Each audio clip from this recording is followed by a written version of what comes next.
कोई फल के बारे में कहे तुम लोग क्या क्या बता सकते हैं?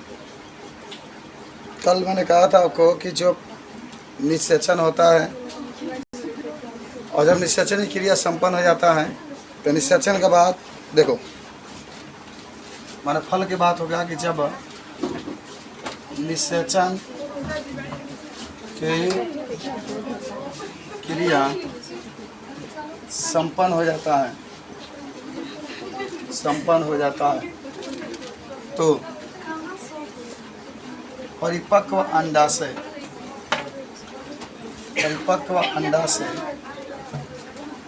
फल में बदल जाता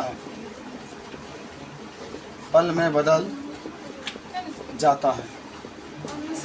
याद है आप लोग को? कल हम लोगों ने पढ़े थे किस तरीके की आपकी अंडाशय होता है।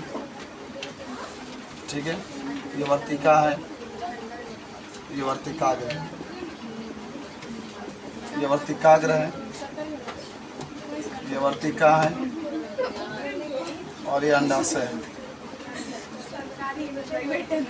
और ये आपका अपरा होता है। अपरा इस हिसाब के इस तरीके से देखेंगे तो बीजांड जुड़ा होता है, ये बीजांड होता है और इसके अंदर आपका युग्मनज होता है, भ्रूणकोश वगैरह होता है। तो जब निषेचन की क्रिया संपन्न हो जाती है तो निषेचन के बाद जो परिपक्व अंडाशय होता है वो आप फल में क्या होता है, बदल जाता है, फ्रूट में बदल जाता है। याद आज कर लो, ठीक है, कि जब निषेचन की क्रिया संपन्न हो जाता है तो निषेचन के बाद जो आपका अंडाशय होता है, अंडाशय किसमें बदलता है? फल में बदल जाता है। आज जो बीजांड होता है वो बीज में बदल जाता है और जो इसके चारों ओर का आवरण होता है वो आवरण जब मिलता है तो बीज छोल का निर्माण हो जाता है।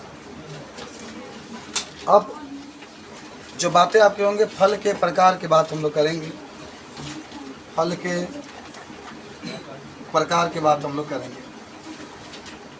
देखिए, पहले आप सब लोग जानते होंगे, एक पढ़ाया गया होगा सत्य फल। इधर लिख देते हैं फर्स्ट सत्य फल। ठीक है, एक होता है सत्य फल और एक होता है अनिश्चित जनन फल। चलो आज हम लोग देखेंगे तीनों फल। तो देख लिए, जब निषेचन होता है, निषेचन जब होता है तो जो परिपक्व अंडाशय होता है वो किस में बदल जाता है? फल में बदल जाता है। और देखो जो बातें आपकी होगी सत्य फल का, कुछ बात समझेंगे आप लोग कि जब निषेचन के बाद, और निषेचन आप पढ़े थे ना कल, आप निषेचन पूरा पढ़े थे कि जो पराग नलिका होता है आकर के भ्रूणकोश के अंदर जो सहायक कोशिका होती है उससे मिलता है, पिंड कोशिका ध्रुवीय कोशिका से मिलता है तो निषेचन की क्रिया संपन्न होता है। माने जब पुष्प के में या पुष्प के अंदर जब निषेचन की प्रक्रिया संपन्न हो जाती है और जब निषेचन की क्रिया संपन्न हो जाती है, संपन्न होने के बाद जब अंडाशय से फल का निर्माण होता है तो उसको हम लोग कहते हैं सत्य फल। मैंने कहेंगे कि जब निषेचन के बाद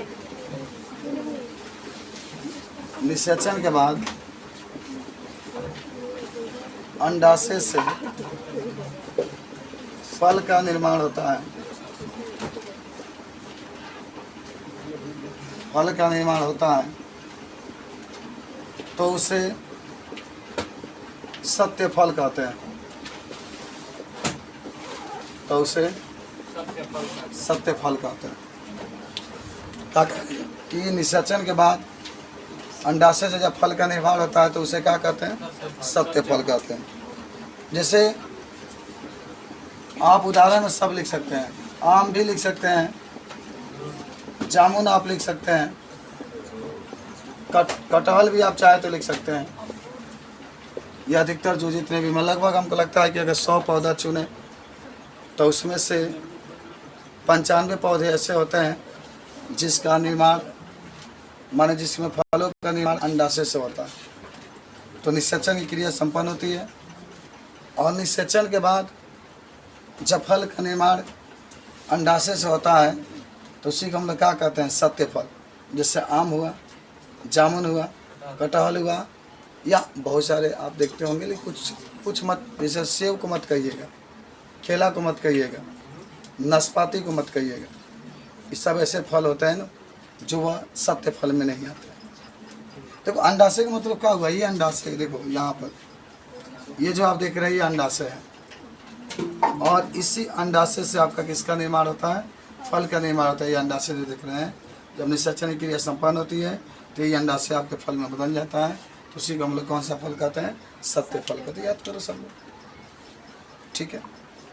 जब अंडाशय देख रहे हैं भाई, निषेचन तो होगा, और आप पढ़ेंगे निषेचन के बाद जो अंडाशय होता है फल में बदल जाता है, जो बीजांड होता है बीजों में बदल जाता है, जो इसके चारों ओर का जो आवरण होता है वो आवरण आपका बीजचूल का निर्माण करता है। जो दलपुंज होते हैं वो सूख कर गिर जाते हैं, बाह्य दलपुंज भी नीचे गिर जाता है।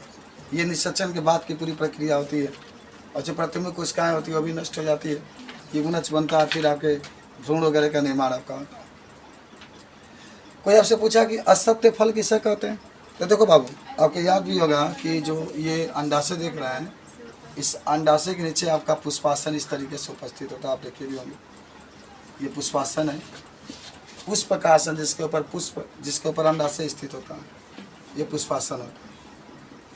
अब देखिए अब होगा कानून, जो परागकण होते हैं जिसको नर युग्मक कहते हैं, जो पराग नलिका होती है वो जाएगी अंदर जाएगी, लेकिन भ्रूणकोश के अंदर नहीं जाएगी, बीजांड के अंदर नहीं जाती, वो आगे बढ़ जाती है, और पुष्पासन में उसका निषेचन होता है, अंदर नहीं निषेचन होगा। जो परागकण आ रहे हैं, जो नर युग्मक आ रहे हैं, वो नर युग्मक इस बीजांड के अंदर नहीं जाएंगे, वो नर युग्मक पुष्पासन के अंदर जाता है, और जब पुष्पासन में निषेचन होता है, और जब पुष्पासन से जो फल बनता है उसी को हम लोग क्या कहते हैं, असत्य फल। ये अंडाशय से नहीं बनता। इसका सबसे अच्छा उदाहरण जानते ही होंगे आप, सेव है। सेव में जब भी माने निषेचन होता है तो बीजांड के अंदर प्रवेश नहीं करता परागकण, वो सीधे कहाँ प्रवेश करता है, वो सीधे प्रवेश करता है पुष्पासन। समझ लेते हैं ध्यान से।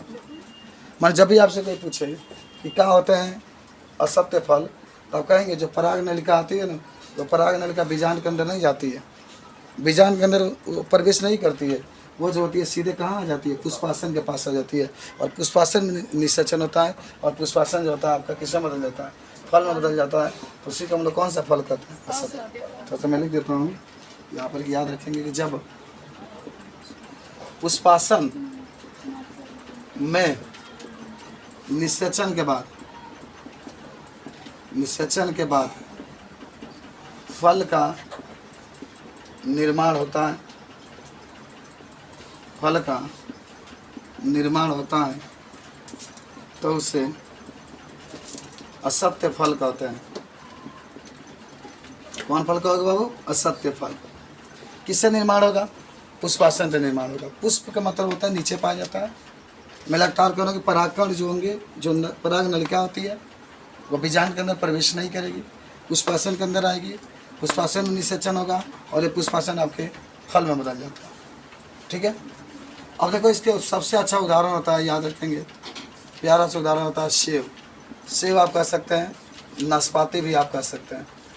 नाशपाती हमेशा सेब का जो निर्माण होता है एक प्रकार का पुष्पासन से सेब का निर्माण होता है, तो सेब आपका एक असत्य फल होता है।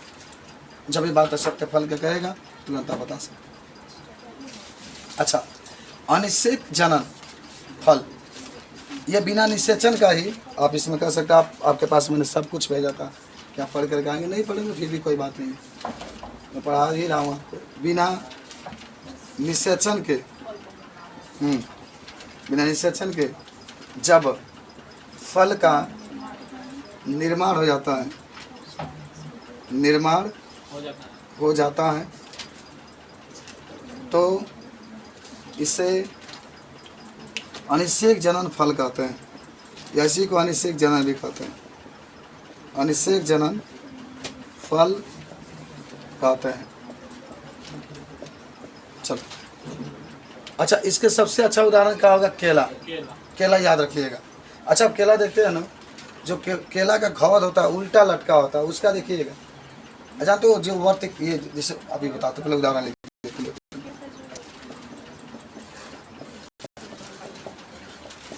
जो केला होता है, जैसे ये आप देख रहे हैं चित्र, आप इस चित्र में महसूस कर रहे होंगे किसी में वर्तिकाग्र का होता है ऊपर होता है और अंडा से जो होता है नीचे होता है। लेकिन केला उसका लगता, केला का घौर अगर मैं बनाऊं तो इस तरीके से सब केला है, मान लीजिए केला है ये, ठीक है ना, ठीक है, और नीचे आप इस तरीके से इसको देखते होंगे, ये वर्तिकाग्र होता है बाबू नीचे, और इसका अंडा से जो होता है लटक करके नीचे आ जाता है यहाँ पर। जैसे केला जो होता है ना, केला की संरचना उल्टा होती है, इस तरीके से लटका होता है। तो जो केला होता है, केला ये वर्तिकाग्र नीचे होता है, केला का वर्तिकाग्र नीचे जब लटका होता है तो जो अंडा होता है वो भी सड़क के नीचे आ जाता है। और जब पराग कण आते हैं यहाँ पर, यहीं पर बैठते हैं पराग कण, और यहीं पर निषेचन भी हो जाता है, और यहीं पर क्या होता है, परागण हो जाता है, वर्तिकाग्र पर ही सब हो जाता है, वो अंडा से अंदर जाता ही नहीं। तो बिना निषेचन से ही जब फल का निर्माण हो जाता है तो उसको हम लोग क्या कहते हैं, अनिषेक जनन फल कहते हैं। बिना निषेचन से ही, देखो अलग ज्ञान, अगर यहाँ पर अ नहीं लगा होता, अगर निषेक जनन फल कहा जाता, तो कहते हैं इसमें कि निषेचन के बाद जो फल का निर्माण हुआ तो सत्य फल में आता। लेकिन अ आ गया है ना, तब बिना निषेचन से जब फल का निर्माण होता है तो उसको अनिषेक जनन फल कहता है। केला इसका उदाहरण होता है, इसका उल्टा संरचना होता है, वर्तिकाग्र नीचे होता है, इसलिए इसका जो अंडाशय होता है नीचे आ जाता है, और एक ही बार में परागण भी देता है और निषेचन आपका है। ये फल के 3 भाग आपको याद होना चाहिए, समझिए बात को। ये तीनों फल आप देख रहे हैं, सत्य फल जब फल का निर्माण अंडाशय से होगा, असत्य फल जब फल का निर्माण पुष्पासन से होगा, और अनिषेक फल जब फल का निर्माण का होगा बिना निषेचन से ही हो जाता है, तो उसको हम ऐसा फल कहा जाता है। समझ रहे ना। देखो ये जो फल है ना, ये इसके संरचना के आधार पर हम लोग बांटे हैं, समझ, इसको निषेचन के आधार पर भी कर सकते हैं। इसमें निषेचन हुआ है, सत्य फल में भी निषेचन हुआ है, लेकिन कहाँ हुआ है, अंडाशय में हुआ है। असत्य फल में भी निषेचन हुआ है, लेकिन कहाँ हुआ है, पुष्पासन में। अनिषेक जनन में निषेचन नहीं हुआ। तो निषेचन के आधार पर आपने फल को बांटा है 3 भागों में, जरूर आप याद रखेंगे। आगे आप पढ़ने के लिए जब यहाँ से कहीं दूर जाएंगे तो आप उसको बता सकते हैं, ठीक है। अब आइए, निर्माण के आधार पर फल के प्रकार। मिटा दे सब लोग लिख ही लीजिए, जल्दी से लिख लीजिए, आप लिखिए ना, हमारे चक्कर में कहाँ है। चलिए अब आते हैं हम लोग निर्माण के आधार पर। निर्माण के आधार पर फल के प्रकार। ये तो निषेचन के आधार पर था, ये निर्माण के आधार पर होंगे। तो ये कितने प्रकार के होते हैं, 3 प्रकार के। कौन कौन? पहला जो होता है उसका नाम होता है सरल फल, ठीक है ना, और दूसरा जो होता है समूह फल, और तीसरा एक होता है संग्रहित या संग्रथित फल आपका होता है, ठीक है ना, संग्रहित फल का सकता है।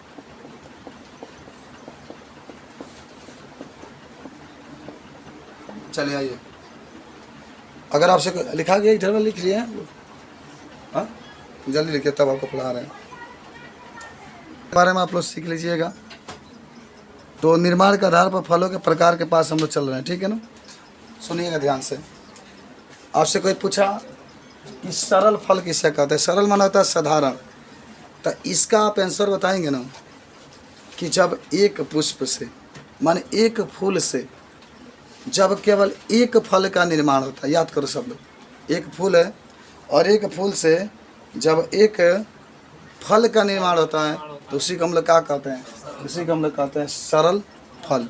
अच्छा ये बताओ, ये जो आम देखते हो ना, आम में चाहे लीची भी देखते होगे, जितना मोजर लगेगा, वो मोजर का ही फूल कहते हैं हम लोग, जितना मोजर लगेगा उतना ही फल बनेगा। तो ये सब सरल फल के उदाहरण है। जैसे मोजर कम लगे होंगे उसमें फल कम बनेंगे, जिसमें अधिक लगे होते हैं उसमें अधिक फल बनते हैं। तो इसी को हम लोग कहते हैं सरल फल। याद हुआ सरल फल? तो माने जब एक फूल से एक ही, जब एक फूल से एक ही फल का निर्माण होता है उसी को कहते हैं सरल फल। अच्छा, और समूह फल किसे कहते हैं?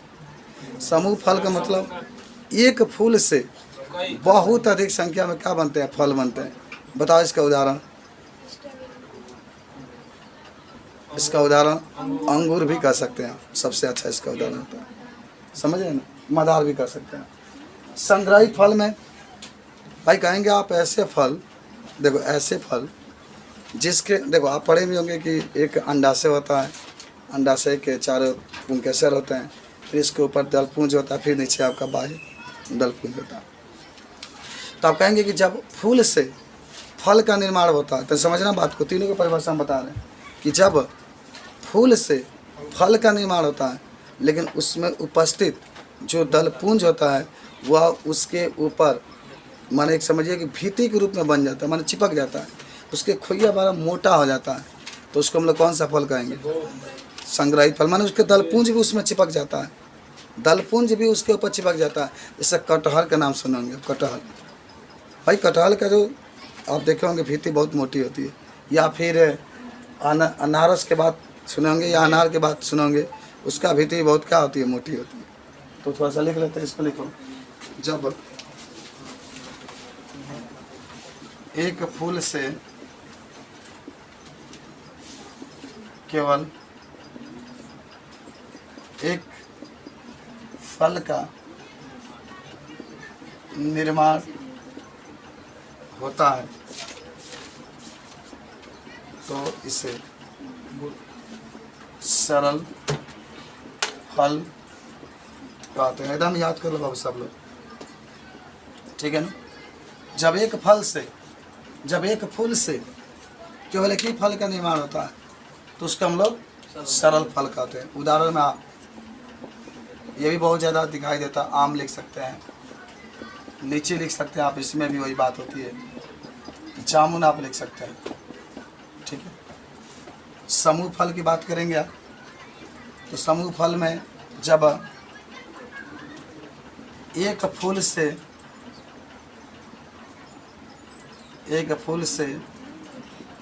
अनेक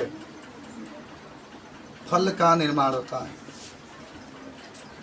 अनेक फल का निर्माण होता है तो उसे समूह फल कहते हैं,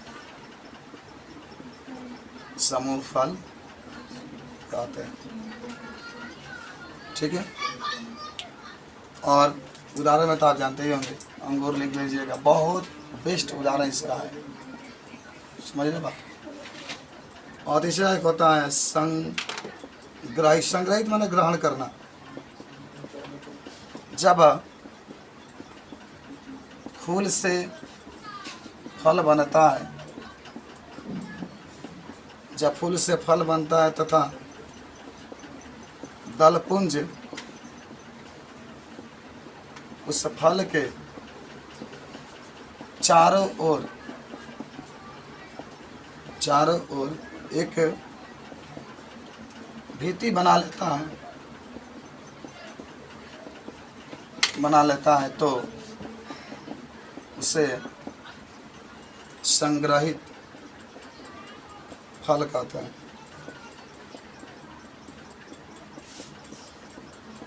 उदाहरण में क्या लिख सकते हैं आप, कटहल लिख सकते हैं। जिसका भी खोइया मोटा होगा बाबू, वो सब आपके संग्रहित फल में आ जाएंगे। तो निषेचन के आधार पर फल 3 प्रकार के, और हमने देखा निर्माण के आधार पर फल को 2 भागों में हम लोग ने बांटा। अब संरचना के आधार पर यानी बनावट के आधार पर फल को बांटेंगे हम लोग। 2 भागों में बांटा जाता है, एक गूदेदार फल और एक सूखा फल। 2 प्रकार के फल होते हैं, संरचना के आधार पर, बनावट के आधार पर। लिखा गया सबका, सब लोग याद रखेंगे आप, ठीक है ना। चलिए, तो निर्माण के आधार पर फल 3 प्रकार के होते हैं। एक सत्य फल हम लोगों ने देखा, एक समूह फल देखा, एक संग्रहित फल देखा। इसके बारे में अगर आपसे कोई पूछेगा तो बात करेंगे। अच्छा, आज ख़त्म होगा तो कल हम लोग अच्छे क्वेश्चन जो नीट में पूछा जा सकता है, जो नीट में पूछा जाता है, उसके अच्छे अच्छे क्वेश्चन हम लोग देखेंगे, कोशिश करेंगे कि कितना हार्ड क्वेश्चन आ सकता है, ऐसा क्वेश्चन जो दिमाग के माने पार कर जाए। ठीक है, तो अच्छे अच्छे क्वेश्चन इसमें देखेंगे, तभी ना मजबूत होगा हम लोग का पढ़ाई। आइए मिटा दे, सब मिटा दे, सब लोग लिख लिया पूरा टोटल। चलिए हो गया, जल्दी से चलिए आगे बढ़ते, मिटाए। आइए अब आते हैं बनावट के आधार पर फल के प्रकार।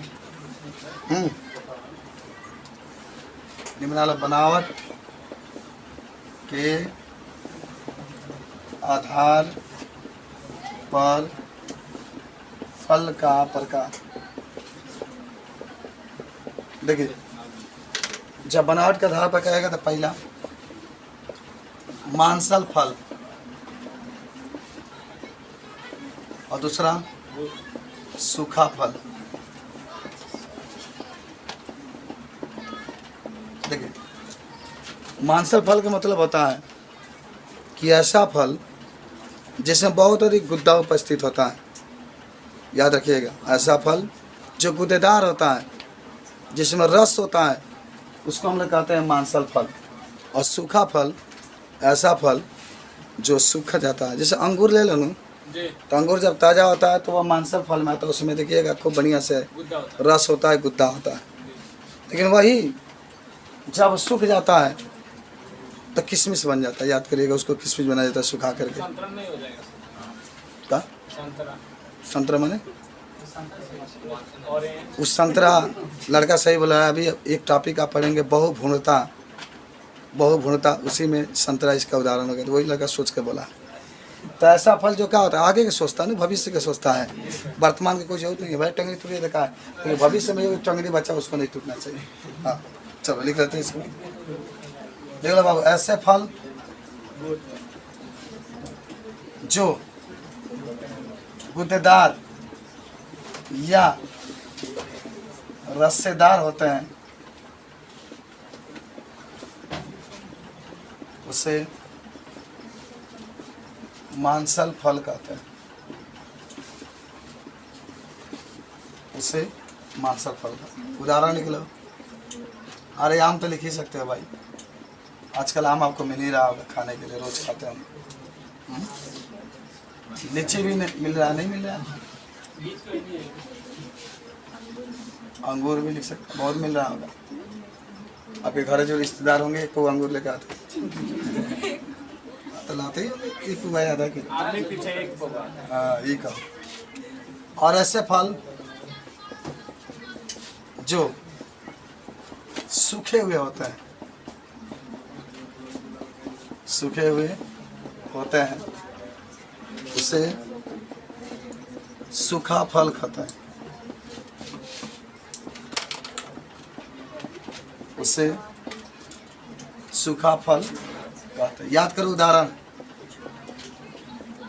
बादाम, कच्चा बादाम ले ला, कच्चा बादाम। और काजू, एकदम लड़का सही बोला। ना पुदीना नहीं होगा, छुहाड़ा लिख सकते, एकदम सही लड़के बोला। इतिहास लिख दीजिए का कितना। तो ये सत्य फल है, और ये आपके कहा है सत्य फल है, मांसल फल, रसेदार फल। क्या सब याद हुआ आप लोग को? बता देंगे सभी लोग। ए साहिल बाबू तनी याद कर लो सब। वैसे बायोलॉजी ठीक ठाक है आप लोग का, एक ही बात सुनते हैं पूरा याद हो जाता है, और होना भी चाहिए। आइए अब हमारी चर्चा होगी फल भित्ति के पास हम लोग चलते हैं। अंग्रेजी में पेरिकार्प कहा जाता है फल भित्ति को। सब लोग लिख रहे हैं इसको। आइए फल भित्ति के पास चलते हैं। अगर लिख लिए तो कहे तो मिटाएं इसको। तो मांसल फल या सूखा फल के बारे में अगर जब भी आपसे कोई पूछे तो बता सकते हैं कैसे होता है मांसल फल, कैसे होता है सूखा फल। लिखा गया सबका? चलिए आगे बढ़े। चलिए अगला आप हेडिंग बनाना है आपको, फल भित्ति। फल भित्ति, आइए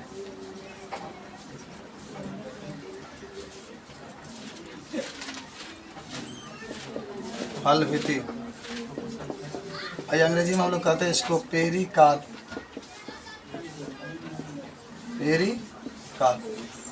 देखिए, कोई आपसे पूछे फल भीति के बारे में तो आप कहेंगे फलों के ऊपर या फलों में जो भीति पाई जाती है, जो परत पाई जाती है, उसी को हम लोग क्या कहते हैं? फल भीति कहते हैं। पहले एक लाइन में लिख लेंगे कि फलों में पाए जाने वाले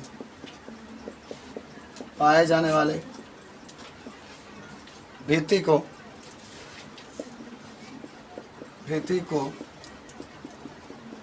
फल भीति कहते हैं। चलिए, फलों में पाए जाने वाला जो भीति होता है उसको इधर सुने बा। ये मान लो आपके पास आम है। आम तो बहुत सुंदर चित्र आप लोग बनाते होंगे, मैं भी बनाता हूँ। चलो, ये मैंगो है, अच्छा बना होगा। फिर भी अच्छा नहीं बनेगा, क्या होगा? कितना भी सुंदर रहेगा लेकिन खाने को तो मिलेगा ना। चलिए, इसके अंदर देखिएगा ये क्या है मालूम है इसको? इसको बीज कहा जाता है।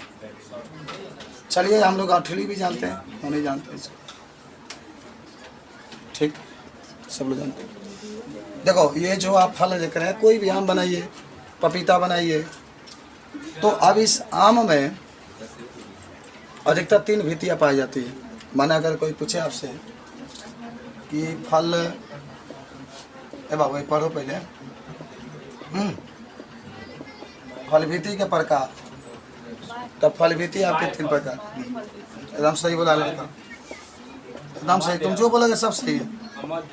एकदम सही है, एकदम सही है।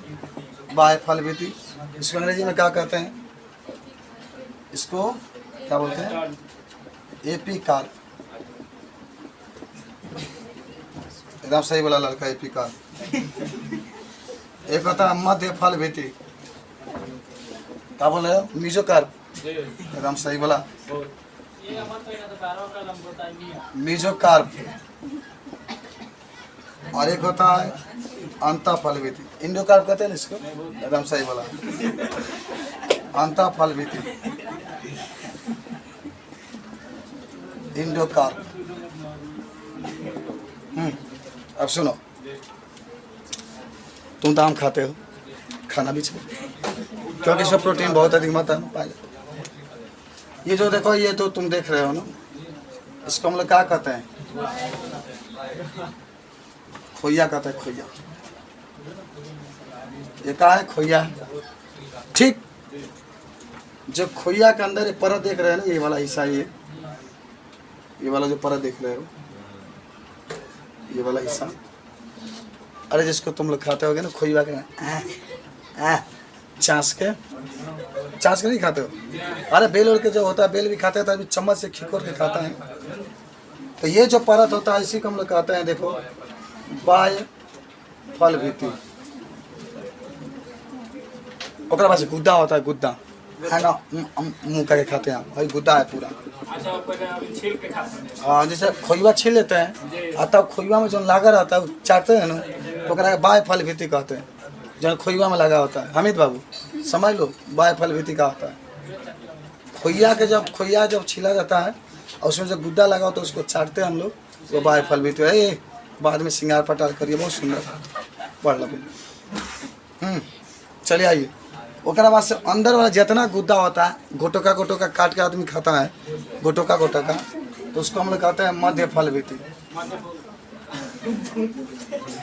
मध्य फल भीति।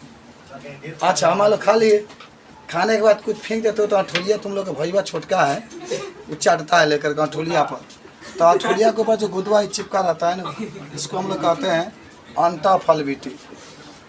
अंता फल भीति। बोलो, तब फल भीति के बारे में 3, बाय फल भीति, एक होता है अंता फल भीति, और एक होता है मध्य फल भीति। याद होगा? ए कृष्णा बाबू सीधा था, ठीक हो गया। तो आपका होता है फल भीति के प्रकार, बाय फल भीति, मध्य फल भीति, अंता फल भीति। याद हुआ ना? तो चलो लिख लेते हैं, लिखो, बाय फल भीति, बाह्य फल भीति फल के बाहर पाया जाता है। कैसा लगा बायोलॉजी आज का? बहुत अच्छा सर। मध्य फल भीति आज समझ में ये फल के मध्य में पाया जाता है। ये फल तुम पूरा बता भी रहा था, अंग्रेजी में देख रहे थे, पूरा लिख रहे थे। ये फल के मध्य में आज उठे तो भूत देख रहे सर। बता रहा था। ये फल के मध्य में पाया जाता है। यार हूँ चलिए, ये फल के मध्य में पाया जाता है। ये फल के अंदर पाया जाता है, माने फल के बीज के ऊपर पाया जाता है, ऊपर पाया जाता है। चलो, कोई दिक्कत है इसमें बताओ सब लोग को। इसको नोट कर लो, खूब आराम से नोट कर लो, तब आगे हम। अब तो 6:30 बजे छुट्टी होगा आपका।